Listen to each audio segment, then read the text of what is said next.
Smoke is smoke. When you burn carbon materials, whether it's wood or diesel or coal or tobacco, when you burn carbon materials, you release all kinds of chemicals into the air for us to breathe, and those chemicals have effects on our body. Good morning. My name is Mary Duvernay. I'm here with my son, Mateo. He just turned 6 months old, and clean air has always been a concern of mine. I think we all deserve to live in an environment where we can breathe the air and feel safe, feel healthy.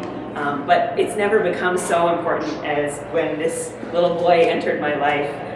That's smoke, and that is both smoke coming out of a smokestack and smoke coming off the end of a cigarette. Causes certain effects within the body and causes an increase in risk.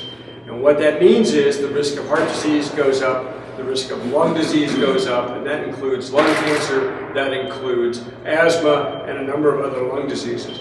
And actually, when you get right down to it, a whole host of other illnesses go up as well.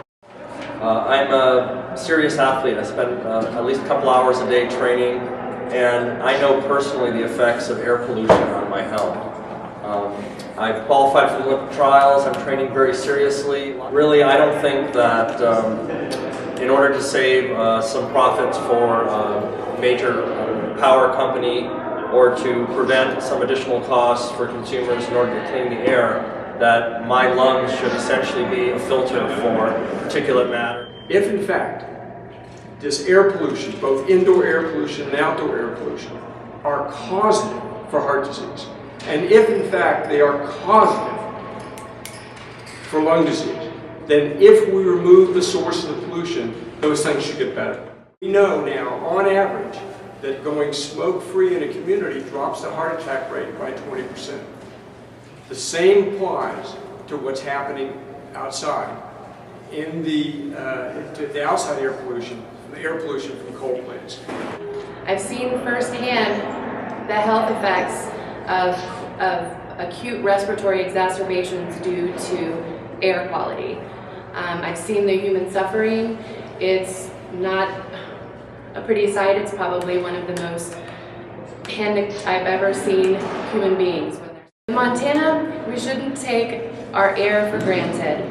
I know that air pollution from coal combustion contributes to 4 out of the 5 top leading causes of death in the United States.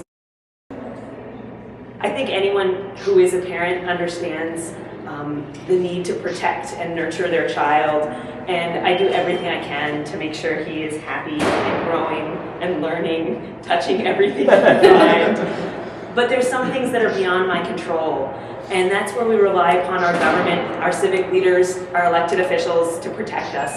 And the Clean Air Act was passed in the 1970s to make sure that our children, my generation, and now my own child, would have clean air, a clean environment, a safe place to grow.